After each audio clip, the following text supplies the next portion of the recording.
Son nuevas. Entonces acá había un problema con la aplicación en el reporte de lo que se denomina vigencia del gasto. Conceptualmente es muy fácil encontrar el soporte para entender cómo debe reportarse adecuadamente si revisamos el régimen de contabilidad presupuestal de la Contraloría General de la República. Pero pues muchas veces estamos tan ocupados que no tenemos tiempo para revisarlo. Pero entonces ustedes saben que para cada sección del presupuesto que se reporta en CUIPO para un municipio o para un departamento, subrayando que no debo adicionar ningún establecimiento público ni ninguna unidad administrativa especial, tengo que reflejar una variable que se denomina vigencia del gasto. Y la vigencia del gasto está compuesta por 6 códigos que ustedes pueden ver en su pantalla: la vigencia actual, las reservas, las cuentas por pagar, vigencias futuras, vigencia actual, vigencias futuras reservas y vigencias futuras cuentas por pagar. Entonces, solo tengo la intención de que nos pongamos de acuerdo en qué es lo que se debe reportar en CUIPO. Pongámonos de acuerdo cuáles son las reglas de juego, ¿listo? Para que podamos reportar de manera adecuada. Pero acá un recorderis, ¿cuáles son las variables cuantitativas asociadas a los formularios de programación y ejecución del gasto? Las que todos conocemos: presupuesto inicial, que fue lo que me aprobó la corporación pública; presupuesto definitivo, con las modificaciones a que haya lugar; los compromisos, las obligaciones y los pagos. Entonces fíjense que lo más importante de lo que yo quiero transmitirles en este momento es que si estamos pensando en el gasto que se va a ejecutar en una vigencia fiscal, el gasto que yo reporto en CUIPO de una vigencia fiscal es la suma de lo que reporté en la variable vigencia actual más lo que reporté en la variable vigencias futuras. Voy a decirlo de otra manera: no debo reportar todo mi gasto en CUIPO únicamente en la variable vigencia actual y entender que una parte de vigencia actual proviene de la variable vigencias futuras. Eso está mal. Si es el gasto de la vigencia, tengo que reportar una parte en vigencia actual y otra parte en vigencias futuras. ¿Listo? Entonces algunos dirán: yo no tengo ni idea qué es esa vaina de vigencias futuras desde el reporte de información, porque eso es muy nuevo en los reportes. Vamos a ponernos de acuerdo, ¿ok? Entonces, hagámoslo como un ejemplo, que es el ejemplo por antonomasia. Primera línea del metro de Bogotá. ¿Listo? Entonces la primera línea del metro de Bogotá tiene aprobación en sus autorizaciones de gasto mediante la figura de vigencias futuras. Por allá en 2018 el Consejo Distrital aprobó unos gastos para 2019, 2020, 2021, 2022, 2023, 2024 hasta 2045. Bien. ¿Cuáles son esas autorizaciones de gasto? Los aportes que va a realizar el Distrito Capital de Bogotá para la cofinanciación de la primera línea del metro de Bogotá. El 30% que le corresponde al distrito tiene unas vigencias futuras y el otro 70% lo aporta al gobierno nacional central. ¿Listo? Yo creo que ustedes se ríen porque toda la vida hablando del metro de Bogotá y eso ya no hay nada. Pero bueno, es un buen ejemplo desde el punto de vista pedagógico. Entonces, cuando yo voy a registrar un aporte que efectivamente realice como Bogotá para cumplir con ese convenio de cofinanciación de la primera línea del metro de Bogotá, pues entonces, ¿cuál es el presupuesto? Primero, ¿cuál probablemente sea la sección? ¿Cuál es la sección presupuestal? ¿Qué creen? Secretaría de Movilidad. En Bogotá hay Secretaría de Movilidad y ellos ordenan el gasto. ¿Cuál es el sector? Transporte, susceptible de aplicación en los territorios. ¿Cuál será el programa? Bueno, algo relacionado con una orientación de política pública hacia proyectos de transporte masivo. ¿Cuáles son los productos MGA? Bueno, pues tampoco no lo sabemos de memoria, paciencia y tiempo, no hay ningún inconveniente. Entonces ya sabemos que está en el presupuesto de inversión. Y si estamos hablando de la primera línea del metro de Bogotá, si uno construye un sistema integrado de transporte masivo, ¿qué es lo primero que tiene que adquirir o que tiene que construir? Las vías. en este caso los rieles por donde va a pasar el metro de Bogotá, ¿cierto? Lo último que se compran son los buses y normalmente, o bueno, en este caso el metro como tal, y eso normalmente lo aporta el privado para remunerarse. Pero el punto al que vamos es que el objeto de gasto seguramente va a ser la adquisición de activos, ¿verdad? Vamos a la gestión predial, eso es pura adquisición de activos, ¿cierto? Ahí no hay inconveniente. Entonces, cuando yo voy a reportar la ejecución en CUIPO, voy a estar presupuesto de inversión, objeto de gasto, adquisición de activos, pero la regla fundamental es que el encabezado de la variable vigencia del gasto tiene que ser vigencias futuras. ¿Por qué? Porque la apropiación presupuestal en la cual se soporta esa ejecución del gasto se originó en una vigencia futura, en una autorización anticipada de un gasto. O sea que toda la ejecución material de ese gasto de la primera línea del metro de Bogotá tiene que ir ahí en vigencia futura, porque su apropiación, insisto, se deriva del uso de la figura de vigencias futuras. Pero tengo otros gastos de transporte, por ejemplo, las transferencias que realiza el Distrito Capital de Bogotá al Fondo de Estabilización Tarifaria, para que no haya tanta discrepancia entre la tarifa técnica, que es rentable para el sistema de transporte masivo, y la tarifa usuario, que es subsidiada. Entonces, todos los años Bogotá tiene que aportar $500 millones, $1 billón, con pandemia muchísimo más, porque la gente no está utilizando tanto el transporte como antes, para subsidiar la tarifa a los usuarios. Entonces, eso típicamente es un gasto que se origina en una autorización que me dio la corporación distrital el año pasado y que estoy ejecutando en 2022. Y lo mismo, es el mismo sector, un programa muy parecido, un producto de MGA por allá particular y un objeto de gasto que en este caso no es la adquisición de un activo, sino una subvención, que es la transferencia al Fondo de Estabilización Tarifaria de los Sistemas de Transporte Masivo. ¿Con cuál variable de vigencia del gasto reporto esa erogación? En vigencia actual, porque no proviene de esa ejecución del gasto, no se originó en una autorización de gasto mediante vigencias futuras. Esa es la regla. O sea que lo más importante de aquí, en esta diapositiva, es mirar el signo más, porque significa que el gasto que voy a ejecutar en 2022 es el gasto que ejecuto, que me aprobó mi corporación pública, la vigencia anterior, más lo que me habían aprobado antes mediante la figura de vigencias futuras. ¿Eso está claro? Listo. Eso lo hace engorroso, pero no necesariamente las vigencias futuras son, o sea, no hay una proliferación excesiva de vigencias futuras, son unos proyectos de inversión específicos, algunos de esos financiados seguramente con crédito o están esperando cómo va a ser el desempeño de los ingresos, pero lo claro es entender que va a ser empleada para reportar las apropiaciones que se dieron mediante vigencias futuras, así como su correspondiente ejecución. Son dos munditos, todos hacen parte de la vigencia que estoy reportando en CUIPO. ¿Eso está claro para todos? Facilito, listo. Entonces, no hay discrepancia sobre el tema de vigencias futuras. Entonces, aclaremos el tema del rezago presupuestal y cerramos con la inquietud del doctor Orlando relacionada con los pasivos exigibles o vigencias expiradas. Entonces, miren, ustedes esto lo saben mejor que nadie, ¿sí? Ustedes nos pueden enseñar a nosotros qué son las reservas presupuestales, ya lo vimos ayer con Nidia. Todo compromiso que no se alcanza a obligar antes de la vigencia, pues termina con una reserva presupuestal que hay que constituir, y toda obligación, recibo a satisfacción del bien y o servicio antes del 31 de diciembre que no se pague, pues requiere la constitución de una cuenta por pagar, ¿cierto? Facilito.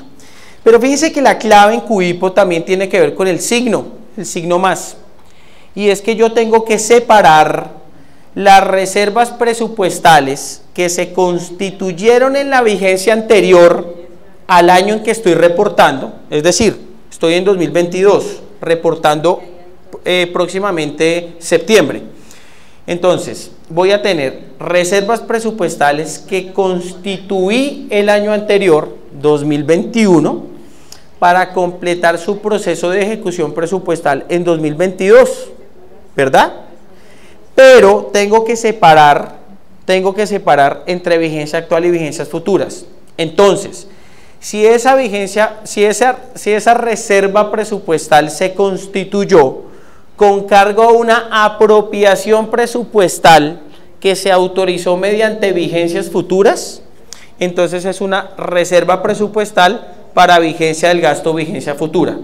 Y si no se aprobó mediante vigencias futuras, entonces voy a reportar esa reserva presupuestal dentro de vigencia actual. Y lo mismo ocurre con cuentas por pagar.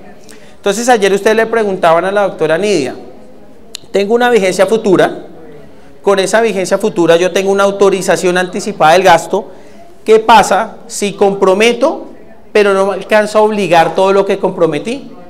Pues se va a generar una reserva presupuestal, pero soportar una autorización del gasto que se originó en una vigencia futura. Fácil.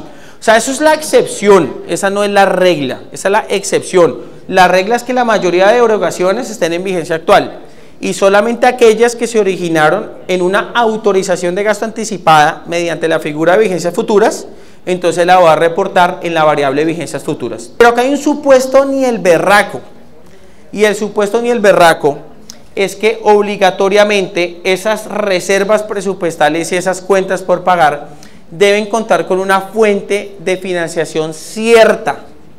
Tienen que tener plenamente el recurso para soportarlas. ¿Qué pasa si alguna de estas reservas o cuentas por pagar legalmente constituidas, independientemente si vigencia actual o vigencia futura, no tiene la fuente cierta de financiación? Sería un déficit. Exactamente, es un déficit. Y entonces, solamente para aquellas reservas y cuentas por pagar legalmente constituidas en la vigencia anterior, que tengo la fuente cierta de financiación, voy a reportarlo en CUIPO, bien sea en vigencia actual, bien sea en vigencias futuras, para cada sección presupuestal y para toda la lógica de objetos de gasto cuando estamos hablando de ejecución. Pero si la fuente de financiación no existe, no sabemos qué pasó con la plata, la tesorería, eso no está por ahí, entonces eso termina siendo un déficit fiscal. Y el doctor Orlando por ahí me mostró una interpretación que en su momento hizo un director de presupuesto, ¿sí? Que está en discusión, lo vamos a estudiar porque está muy interesante, pero de momento el lineamiento oficial es el siguiente, con las excusas al doctor Orlando porque al final en realidad es un tema muy chévere lo que nos está compartiendo. Si es un déficit fiscal originado en el presupuesto de funcionamiento, entonces termina siendo ¿cuál objeto de gasto en funcionamiento? Disminución de pasivos. Y allá en disminución de pasivos, usted va a encontrar unas cuentas de captura y esas cuentas de captura reflejan el déficit fiscal, pero usted tiene que decir si se originó en gastos de personal, en transferencias corrientes, en adquisición de bienes y o servicios, en transferencias de capital, entre otros. ¿Listo? Si es un déficit fiscal asociado a un proyecto de inversión, entonces en inversión acudo al objeto de gasto que se llama disminución de pasivos, identifico la cuenta de captura, si es gasto de personal, si es adquisición de bienes y servicios, si es gasto de operación y comercialización, etcétera. Solamente para aquellas reservas o cuentas por pagar sin fuente cierta de financiación, ustedes no pueden reportarlas así en CUIPO porque la norma orgánica de presupuesto señala que tiene que llevarse como déficit fiscal y obligatoriamente pagarse en la vigencia.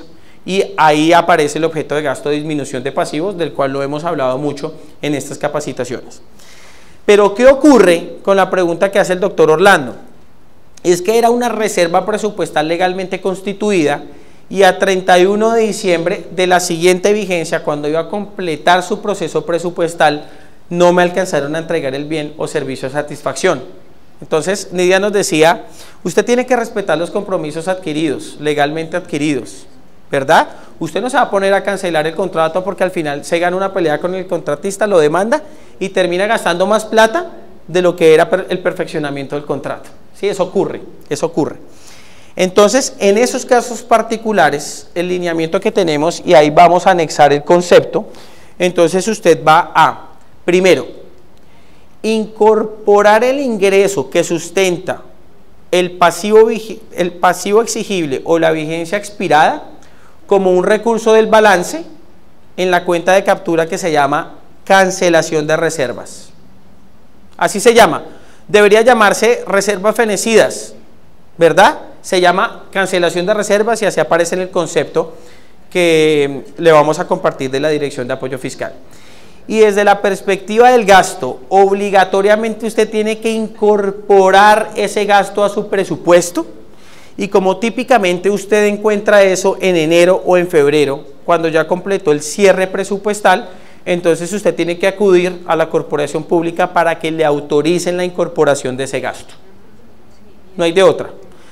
Que el soporte legal es débil porque uno no encuentra la posibilidad o esa figura de pasivos exigibles vigencias expiradas, pues mire que Nidia ayer nos dio la respuesta. La Nación lo hace, entonces adapte el estatuto orgánico de la entidad territorial para posibilitar el manejo de esos pasivos exigibles vigencias expiradas. Y bueno, entonces yo acá voy a pasar un poquito rápido porque ya entendimos muy bien el catálogo de fuentes de financiación, ¿sí? Pero muy importante que tengan presente lo siguiente, entonces todos atentos. El catálogo de fuentes de financiación, desde el punto de vista del reporte de la ejecución de ingresos de CUIPO, es transversal para todos los conceptos de ingreso, para todos, ¿vale? Y cada concepto de ingreso puede estar asociado a uno o a varias fuentes del catálogo de fuentes de financiación. Ejemplo, impuesto de registro. Ejemplo, predial, que tiene ingresos corrientes de libre destinación, destinación específica agrupada y destinación específica para la Corporación Autónoma Regional e incluso destinación específica por acto administrativo. Entonces, primero, el catálogo de fuentes de financiación es transversal para todos los conceptos de ingreso en el reporte de ejecución de ingresos de CUIPO. Pero aparecen unas variables adicionales que ustedes pueden ver en pantalla: número y fecha de la norma y tipo de norma. ¿Listo? Entonces vamos a dejar clarísimo cuándo también debo reportar esas variables y en qué casos debo poner solamente un no aplica, para no complicarnos la vida. ¿Listo? Entonces, para poder entender muy bien la regla, miremos toda la diapositiva. Y la diapositiva nos dice algo muy similar a lo que vimos en el catálogo de fuentes de financiación.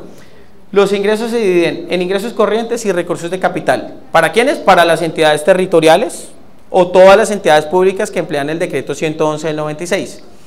Pero dentro de la bolsa de ingresos corrientes hay dos tipos de destinaciones específicas.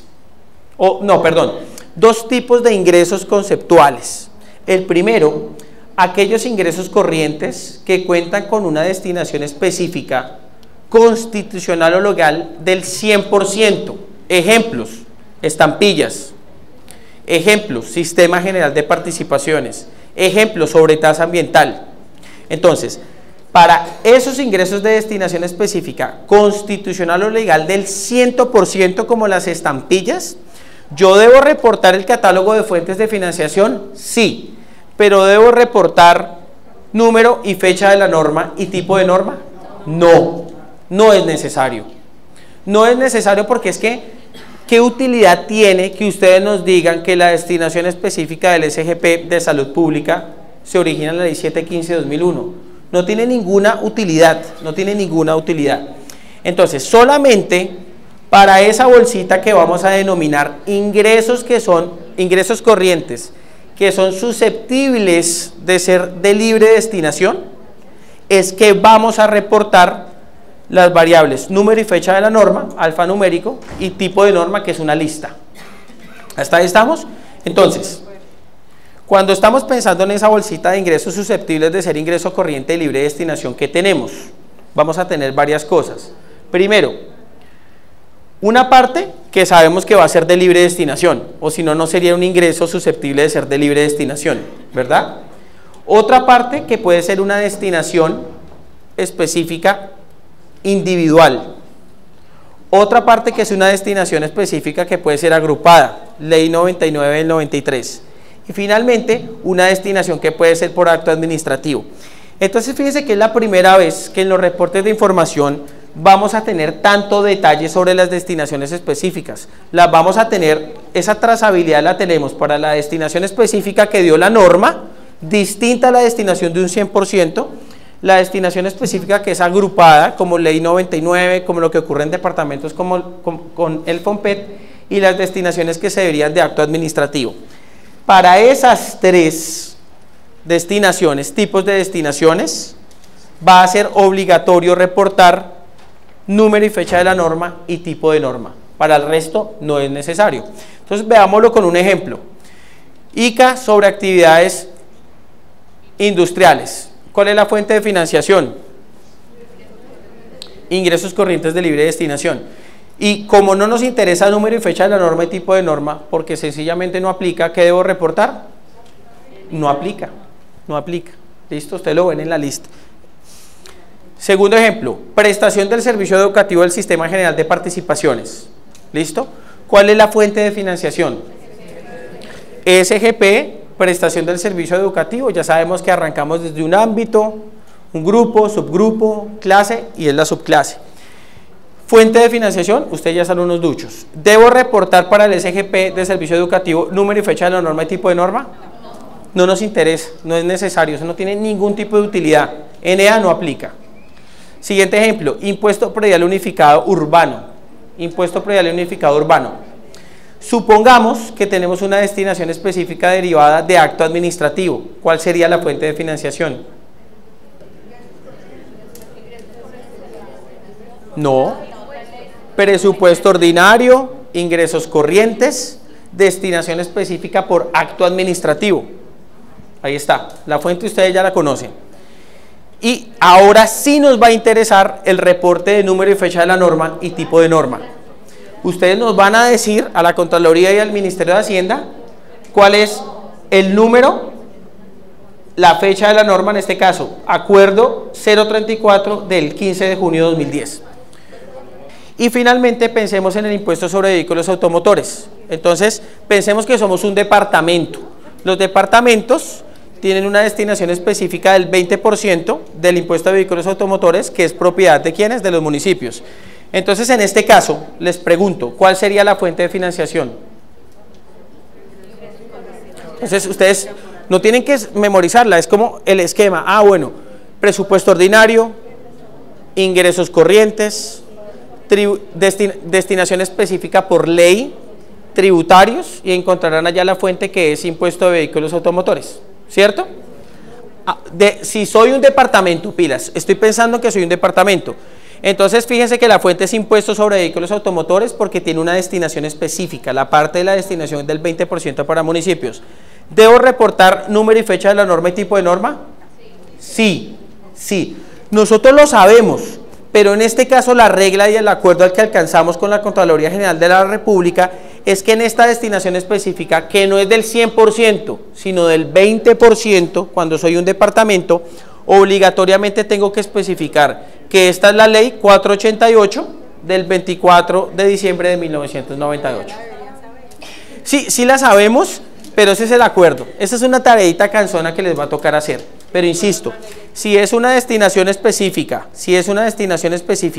del 100% como las estampillas, o como el SGP, como la sobretasa ambiental, bueno, como tantas destinaciones que tenemos, no voy a tener que reportar fecha y tipo de norma, ni número de la norma. Pongamos otro ejemplo, pongamos el ejemplo de la parte del impuesto predial que tiene destinación a la CAR. ¿Listo? Entonces, ¿cuál sería la fuente de financiación? ¿Cuál sería el ingreso? Impuesto predial. ¿Cuál sería la fuente de financiación? Con el esquema, la partecita que se llama sobretasa participación ambiental. Por ahí aparece así en las fuentes de financiación. ¿Debo reportar número y fecha de la norma y tipo de la norma? Sí. ¿Debo reportar ahí ley 99 también del 93? Pero nos estamos dando cuenta que, sobre todo en el catálogo de fuentes de financiación, los errores son abismales. Y al margen de lo que está en la diapositiva, después ustedes lo pueden ver, el mensaje es este. El mensaje es el siguiente. No nos quedemos solamente con cumplir la tarea de reportar. Verifiquemos qué estamos reportando. Qué bonito que ustedes hicieran el ejercicio con el reporte que ustedes realizaron de cuánto está dando el cálculo de la ley 617 de 2000. Si usted reporta, cumple la tarea, todo bien, y después se entera que con lo que usted reportó, su indicador de ley 617 administración central es del 95%, y el secretario de Hacienda y usted sabe que van en el 60%, pues hay algo que está fallando. Entonces utilicemos los reportes para analizar la información, pero sobre todo para saber qué estamos reportando. Lo mismo en catálogo de fuentes de financiación, eso es muy fácil verificar cuándo se reporta bien o cuándo se reporta mal. Entonces ya los dejo con César para que nos metamos en el mundo de lo último que tiene Cuipo, que son los detalles sectoriales.